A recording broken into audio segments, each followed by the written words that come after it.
Have you ever felt that human language is no longer the tool for connection it once was? Why, in recent years, has hearing the most vulgar words in a grocery line inside a taxi, or even at family gatherings, become a normal occurrence? What has happened in our brains and our culture that we are no longer shocked by insults toward the most sacred concepts of our lives, even coming from those closest to us? This book is not here to give you a moral lecture or tell you what is right or wrong. We are here to perform a great mapping. Why did ancient texts thousands of years ago predict these exact days when insolence would become a value? Is this a simple coincidence, or are we passing through a documented historical cycle? In these pages we seek the roots you might have never dared to think about. From Talmudic documents and Islamic narrations to the prophecies of the Bible and the Avesta, all point to one strange commonality: the collapse of language. We are looking for the answer. Is this universal rudeness just a parenting failure, or a sign of a massive global shift beyond our control? If you want to know why no one feels ashamed of swearing anymore, this investigative journey is for you. Book title: Speech Decay, Why the World is Turning into a Linguistic Battlefield. Author Vahid Zekavati. Copyright VMZ Production. Section 1. The Legacy of Insolence. When ancient texts speak of today, imagine that thousands of years ago, someone wrote down the exact behavior of you and those around you without ever meeting you. This is precisely what researchers have found in the eschatology, the study of the end times of various religions. When we look at Jewish texts from 2,000 years ago, we encounter a strange term called Chutzpah in the Babylonian Talmud. Specifically in the treatise Sota 9:15, it is explicitly stated that in the period leading up to the Great Change, insolence will increase. But what does this mean? The Talmudic document explains that in this era, not only does manners disappear, but the face of the generation becomes like the face of a dog. In this metaphor, the dog symbolizes a creature that barks without consideration and feels no shame. Does this description sound familiar? Look at the comments section on YouTube or Instagram, where individuals, without seeing each other's faces, use the harshest words. This is the very chutzpah that has transformed from a deviant behavior into a lifestyle. On the other hand, Islamic sources have pointed with startling accuracy to the ornamentation of obscenity. In the book Al-Kafi, one of the most reliable narrative sources, it is narrated that in the end times, foul language and obscenity will be seen as a form of cleverness and a sign of intelligence. The direct reference states that people at that time will call a foul-mouthed person smart and sharp. Today we witness that in many social circles, the one who can swear better and faster is recognized as cool or sophisticated. This is exactly the prophecy that said swearing would no longer be a source of shame, but a kind of linguistic make-up to demonstrate power. But why do all religions emphasize verbal disobedience toward parents? In the New Testament of Christianity, specifically in the second epistle to Timothy, chapter 3, a list of characteristics of people in the last days is provided. The Apostle Paul in this historical document uses the word blasphemers, which refers to those who insult and speak evil. Immediately after, he mentions disobedience to parents. Field facts show that today the generational gap has become so deep that verbal sanctity in families has reached its lowest point in human history. According to social psychology statistics, the rate of derogatory language used by children toward parents has grown by more than 40% in the last decade. This is not just a statistic, it is the fulfillment of a document written 20 centuries ago. In Zoroastrianism, the book Bahman Yasht speaks of an era where Azam vanishes from the world. In the 4th chapter of this book, it is described that the younger ones speak so harshly to the elders as if there is no moral bond between them. When we put these scattered references from different religions together, we reach a single pattern. It doesn't matter if you are in Jerusalem, Mecca, the Vatican, or among ancient Persian texts, they all speak of a linguistic epidemic. They believe that when language becomes corrupt, it means the soul of that society is collapsing. These texts claim that foul language is the final stage before a great global renewal. The question that arises here is, Have we become foul-mouthed by our own will, or are we under the influence of a hidden force? Why do Hindu texts, the Puranas, identify the current age, Kali Yuga, with the characteristic of harshness of tongue? They say in this age, language is the only weapon of the weak. The more internally empty a person becomes, the more bitter and poisonous their tongue becomes. These facts show that we are not facing a random phenomenon. We are standing in the middle of a great prophecy where words are destroying instead of building. Now think about your own daily conversations. How many times a day do you use words that you wouldn't have dared to utter 10 years ago? Who has moved these boundaries in our minds? Section 2. The Psychology of the Fall. When the brain adjusts to verbal poison. Why does a human being, who for centuries strived to maintain manners and dignity, suddenly reach a point in a few decades where the most vulgar words are spent like candy in their conversations? Have you ever asked yourself why, when you hear or speak a foul word, you no longer feel that old heart tremor or sense of shame? Modern neuroscience and psychology, alongside social facts, have an answer to this riddle that might be more terrifying than any religious prophecy. We live in an era where the brain's defensive barrier against rudeness has collapsed. Scientifically, vulgar words are processed in a part of the brain called the limbic system, the place where raw emotions, anger, and survival instincts reside. In contrast, normal language is managed in the neocortex, the gray matter. Scientific facts show that when a society moves toward profanity, it is actually regressing from rationality back to instinct. According to research published in reputable psychology journals, such as studies on psycholinguistics at Keele University, repeated use of swearing causes desensitization. This means the brain needs even more vulgar and harsher words to receive the same amount of excitement or release of pressure. This is exactly what we see today in family jokes, where swearing at parents is used not out of enmity, but to create a fake emotional shock. But let's look at an economic and media fact. Why have global platforms like YouTube and TikTok, despite strict rules, practically become a bed for promoting this kind of literature? The answer lies in the attention economy. Algorithmic statistics show that content containing controversial, aggressive, and rude material gets up to 300% more clicks than polite content. This is a bitter reality. The artificial intelligence systems that manage our news feeds have realized that the human brain reacts faster to insolence. As a result, we are stuck in an endless cycle.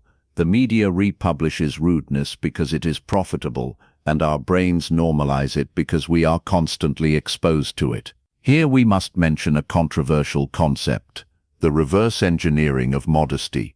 In academic sociology texts, including the works of Emile Durkheim on anomie, or social disorder, it is mentioned that when the linguistic norms of a society break, that society is ready for structural collapse. When we see in the streets of big cities, from New York to Tehran, that teenagers use sexual slurs to express intimacy, we are actually witnessing the breaking of the last protective layers of civilization. Historical references show that before the fall of great empires like ancient Rome, the language of the masses became extremely vulgar and polluted. Historians such as Edward Gibbon, in the History of the Decline and Fall of the Roman Empire, pointed to the change in societal tone and the loss of verbal dignity as one of the internal signs of collapse. A shocking question: is swearing at parents, which is seen today in the form of Gen Z humor, merely a generational difference? Field facts show that this issue goes beyond a simple difference. Clinical psychologists believe that when verbal sanctity is broken between a child and parents, the emotional bond that guarantees the individual's mental health is cracked. Based on mental health organization statistics, in societies where family profanity has become common, the rates of depression and feelings of loneliness are significantly higher. Why? Because vulgar language destroys the psychological security of the home environment. Home is no longer a sanctuary, it is a battlefield where words act like shrapnel instead of caresses. Now consider why in all these years, no government or international body has seriously fought against this linguistic epidemic. Is it possible that this is part of a larger strategy to weaken human will? When humans are constantly insulting and humiliating each other, They no longer have the ability to unite to solve larger problems. Polluted language engages the mind with low and petty issues and does not allow the individual to think about higher concepts. This is what is referred to in political sociology as the atomization of society, turning society into separate atoms whose only job is to collide violently with one each other. In this section, we pulled back the curtain on a scientific reality. Our rudeness today is not a personal choice, but the result of systematic environmental, media, and neurological pressure. We are losing the power of sacred speech. The word that was meant to heal is now a weapon for destruction. Documents in linguistic research centers show that the moral vocabulary of people has shrunk drastically in the last 50 years, while the vocabulary of insults and vulgarity has expanded at a staggering rate. This is not an evolutionary change, it is a conscious fall. Section 3. The dictatorship of algorithms. Modern engineering of rudeness. Have you ever wondered why you tend to have a harsher and more reckless tone when you are in the digital space? Is this a personal choice, or are you executing codes written for you? The truth is, we are experiencing the largest social engineering experiment in human history, where technology is not just a communication tool, but the new architect of our ethics and language. Digital facts show that the structure of social networks is designed to reward profanity and bury politeness. Let's start with a shocking statistical reality. According to data analysis reports on large platforms like X, formerly Twitter, and TikTok, content containing anger, insults, or aggressive vocabulary is reshared at a rate 6 times faster than peaceful and polite content. This is not a technical error, it is an economic strategy. AI algorithms are designed to increase watch time, and nothing stimulates human instinctive curiosity like a verbal fight or a vulgar comment. When you see a swearing at parents challenge video, the algorithm doesn't tell you this is unethical. Instead, because you paused on it, it suggests it to thousands of others. This is the mass production of rudeness by heartless machines. Scientific facts in cyberpsychology introduce a phenomenon called the online disinhibition effect. Research by Dr. John Suler shows that when a person is behind a screen, due to anonymity and the lack of face-to-face interaction, their sense of moral responsibility decreases by up to 70%. This is where the ancient prophecies about the death of shame find technological meaning. In the past, if someone swore in public, they faced social rejection or physical reaction. But today, smartphones have given us magic armor that allows us to hurl the vilest words at anyone, from political figures to our own family members, without paying a price. But the real danger goes beyond this. We are entering an era where generative AI is learning from this very polluted language. Technical facts show that large language models, LLMs, are trained on existing data on the internet. When the internet is saturated with profanity, insults, and vulgar language, the AI of the future will also accept this language as the human standard. This means we are transferring our verbal poison to the next generation of technology. Is this not the darkness of the mind mentioned in ancient texts, where science progresses but humanity and manners regress? A political and field fact that should not be ignored is the role of cyber armies and bots in normalizing rudeness. Leaked documents from influence operations in various global elections show that specific groups use fake accounts to intentionally poison the atmosphere of public debate with vulgar words so that polite and thoughtful individuals leave the scene. This is a strategy to silence the voice of reason. When the public square is full of swearing, there is no longer room for logical conversation. In fact, profanity has become a modern censorship tool. You prefer to remain silent for fear of hearing insults, and this is exactly what the engineers of chaos want. Now let's return to the more painful examples in the home environment. Why are the apps our children use full of animations or games where characters talk to each other in an impolite tone?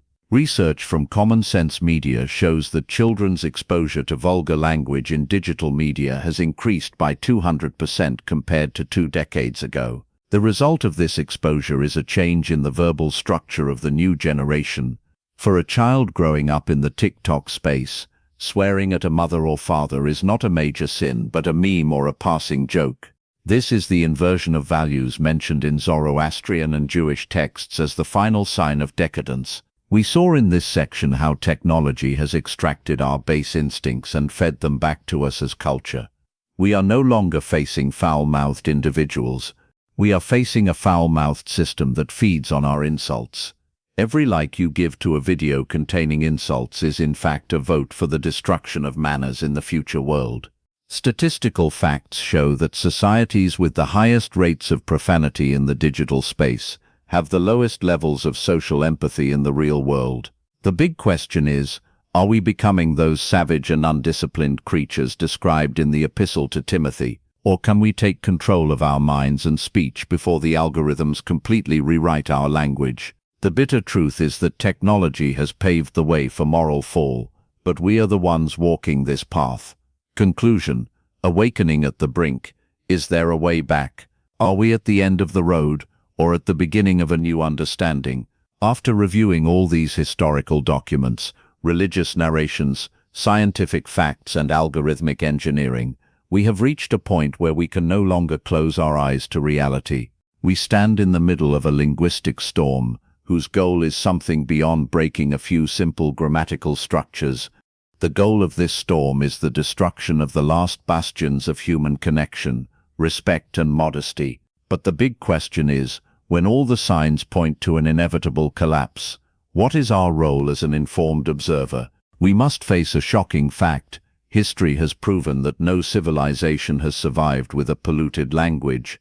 From the perspective of civilizational studies, like the theories of Arnold Toynbee, when the elites and the masses of a society lose the power to distinguish between sacred speech and vulgar speech, that civilization is effectively hollowed out from within. Today, when we see that swearing at parents or insulting sacred beliefs has become a trend to gain followers, we are actually witnessing the very stage that ancient texts called the final fall. But here's the point. This fall is not a sudden event, but a gradual choice we make every time we open our phones. Psychological facts show that the human brain has a strange capability for self-repair, provided the source of pollution is cut off. If we witness today that we swear at the dearest people in our lives even as a joke, it is because the boundaries of value and anti-value have shifted in our minds. But awakening happens when we realize that this rudeness is not a sign of strength or freedom of expression. Rather, it indicates our slavery to algorithms that make money from our anger and hatred. We imagine that by using vulgar words we are breaking old taboos, but we are actually building walls around our own hearts that prevent any real empathy. Let's think about this question. Why in all religions, from Islam and Christianity to Judaism and Zoroastrianism, is the end of time tied to the corruption of language? Perhaps because language is the last thing that keeps a human connected to the truth. When language becomes polluted, our understanding of truth also becomes polluted. Field references from collapsing societies show that wherever profanity has spread, statistics of domestic violence, addiction and suicide have also grown in parallel. This is a direct relationship. Vulgar language poisons the psychological environment, and in a poisoned environment no flower grows. But in the midst of this there is a window of hope. This book does not intend to leave you in fear and despair. Awakening is the first step to change. The fact that you now realize your daily profanity is not a random phenomenon but a precise design means you have walked part of the way. The solution is in our own hands. Scientific facts about neuroplasticity, the brain's ability to be flexible, have proven that if a person consciously refrains from using vulgar words for 21 to 40 days, the neural circuits of the brain are rebuilt, and their level of stress and aggression decreases significantly. This means we can bring back azam and shame to our speech, not as a limitation, but as a protective shield.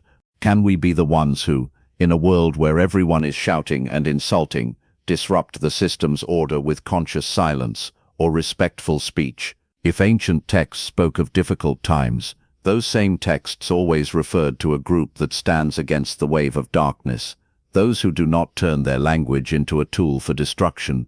This is the greatest struggle of our century, the struggle to reclaim manners that are not out of fear, but out of awareness and power. Finally, Let us accept the reality that we are at a great historical turning point. Our words build our future. If today we swear at our parents as a joke, we are actually destroying the roots that were supposed to keep us steady in the storms of the future. Awakening means understanding that insolence is not courage, it is surrendering to the basest instincts. Let's learn again how to speak with dignity before our voices are lost in the noise of algorithms.